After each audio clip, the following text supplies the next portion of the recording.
Oscar ಪ್ರಶಸ್ತಿಯನ್ನ ಮುಡಿಗೇರಿಸಿಕೊಂಡಿರೋ ಜೈ ಹೋ ಹಾಡಿನ ರಚನೆಕಾರರು ಯಾರು ಅನ್ನೋ ಚರ್ಚೆ ಶುರುವಾಗಿದೆ. ಇಂತಹದೊಂದು ಚರ್ಚೆಗೆ ಕಾರಣ ನಿರ್ಮಾಪಕ ರಾಮ್ ಗೋಪಾಲ್ ವರ್ಮಾ ನೀಡಿರೋ ಆ ಹೇಳಿಕೆ. ಇತ್ತೀಚೆಗಷ್ಟೇ ಸಂದರ್ಶನವೊಂದರಲ್ಲಿ ಮಾತನಾಡಿರೋ ವೇಳೆ ಆರ್ಜಿವಿ ಈ ಹಾಡನ್ನ ವಾಸ್ತವವಾಗಿ ಗಾಯಕ ಸುಖ್ವಿಂದರ್ ಸಿಂಗ್ ರಚಿಸಿದ್ದಾರೆ ಅಂತ ಹೇಳಿದ್ದಾರೆ. ಜೈ ಹೋ ಹಾಡನ್ನ ಎಆರ್ ರೆಹಮಾನ್ ಸಂಯೋಜಿಸಿಲ್ಲ. ಗಾಯಕ ಸುಖ್ವಿಂದರ್ ಸಿಂಗ್ ಅವರು ಸಲ್ಮಾನ್ ಖಾನ್ ಅಭಿನಯದ ಯುವರಾಜ್ ಚಿತ್ರಕ್ಕಾಗಿ ಈ ಹಾಡನ್ನ ಸಂಯೋಜನೆ ಮಾಡಿದ್ರು. ಆದರೆ ಇದೀಗ ಹಾಡಿನ ಕ್ರೆಡಿಟ್ ಸಂಗೀತ ಮಾಂತ್ರಿಕ ಎಆರ್ ರೆಹಮಾನ್ ಪಡ್ಕೊಂಡಿದ್ದಾರೆ ಅಂತ ಹೇಳಿದ್ದಾರೆ.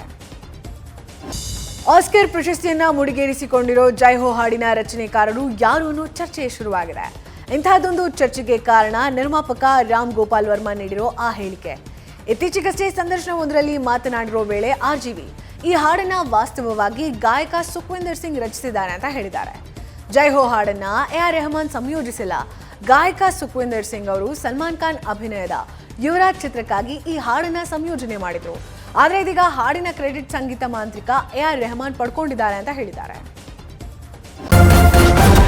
ನ್ಯೂಸ್ ಫಸ್ಟ್ ನಿರ್ಭೀತಿಯಿಂದ ನಿಮ್ಮ ಪರವಾಗಿ.